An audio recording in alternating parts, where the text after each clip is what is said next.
मित्रों शुभ नमस्कार। आज का हमारा विषय है देवगुरु बृहस्पति के राशि परिवर्तन का क्या प्रभाव पड़ेगा। इसी क्रम में तुला लग्न पर, तुला राशि पर क्या प्रभाव स्थापित करेंगे देवगुरु बृहस्पति।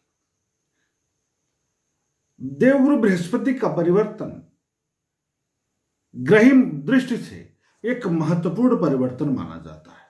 क्यों माना जाता है? क्योंकि शनि राहु केतु के बाद सर्वाधिक काल तक एक राशि में गोचरीय संचरण करने वाले ग्रह हैं और इनके कारकत्व बहुत है। बहुत क्षेत्रों पर इनका आधिपत्य है, इनका विशेषाधिकार है जिस पर ये प्रभाव स्थापित करते हैं। गुरु ज्ञान है, गुरु पवित्रता है, गुरु आध्यात्म है, गुरु पवित्र स्थल है, गुरु विश्वविद्यालय संस्थान है, गुरु ज्ञान है, गुरु धार्मिक विश्वास है, गुरु भाग्य है, गुरु व्यय है। तो अनेक रूप है गुरु का। गुरु समझ है, गुरु नेतृत्व करता है, सत्कर्म है, सद्बुद्धि है, मस्तिष्क है। इस प्रकार बृहस्पति ज्ञान के प्रतीक हैं, बृहस्पति समग्रता के द्योतक हैं। इनका परिवर्तन होगा तो कारकत्वों सहित कुंडली में जिन भावों के कारक हैं उन सब को प्रभावित करेंगे। शुभ परिवर्तन शुभ फल, अशुभ परिवर्तन अशुभ फल, सकारात्मक परिवर्तन सकारात्मक फल, नकारात्मक परिवर्तन नकारात्मक फल।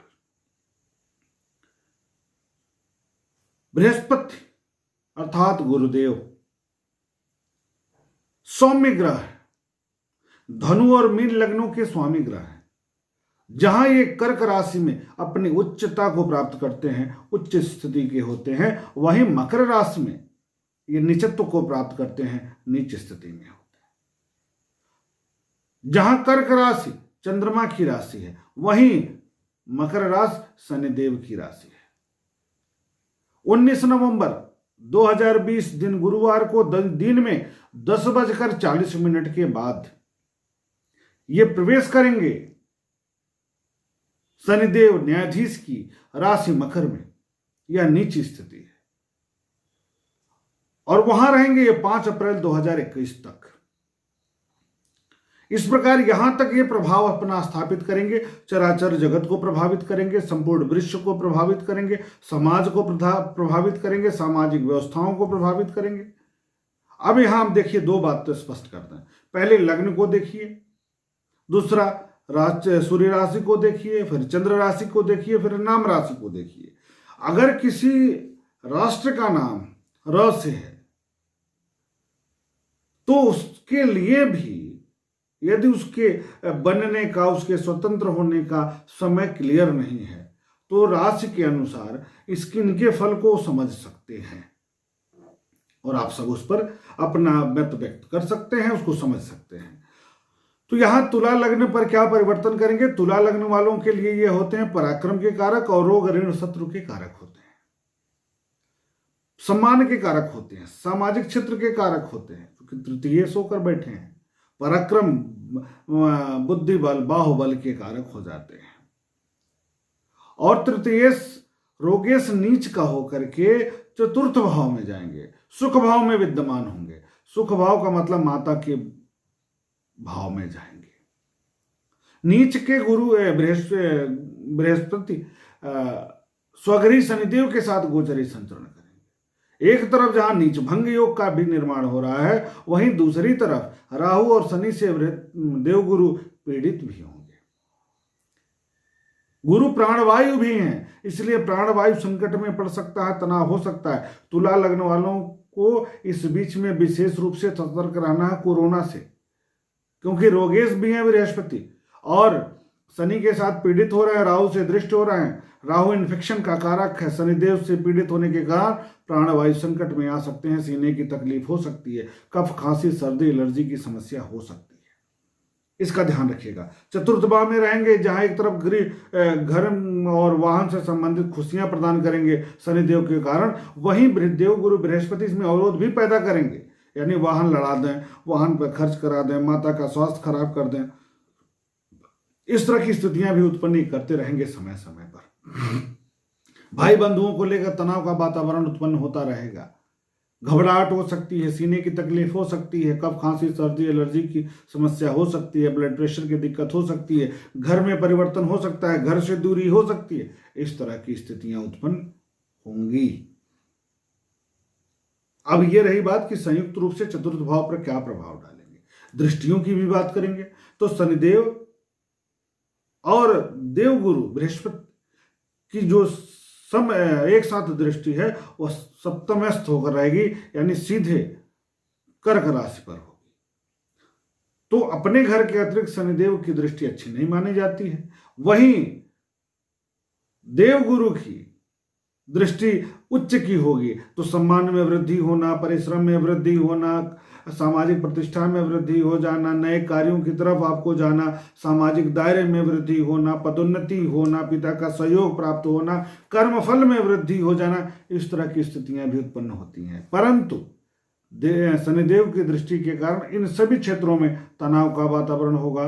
तो तनाव के साथ परिश्रम होना, तनाव के साथ सम्मान प्राप्त होना, विवाद के साथ सम्मान प्राप्त होना, अधिक परिश्रम के बाद कर्मफल में वृद्धि हो पाना, रेगुलरिटी में अवरोध हो जाना, कार्य करना चाह रहा मन में विचलन आ रहा, इस तरह की स्थिति शनिदेव उत्पन्न करेंगे। लेकिन तुला लग्न में कारक अवस्था में शनिदेव रहते हैं, राजयोग कारक होकर विद्यमान रहते हैं, ऐसे में बहुत नकारात्मक फल तो नहीं प्रदान करेंगे, आंशिक तौर पर करेंगे, बहुत नहीं करेंगे। इसलिए स्थितियां ठीक रहेंगी, कमजोर नहीं रहेंगी।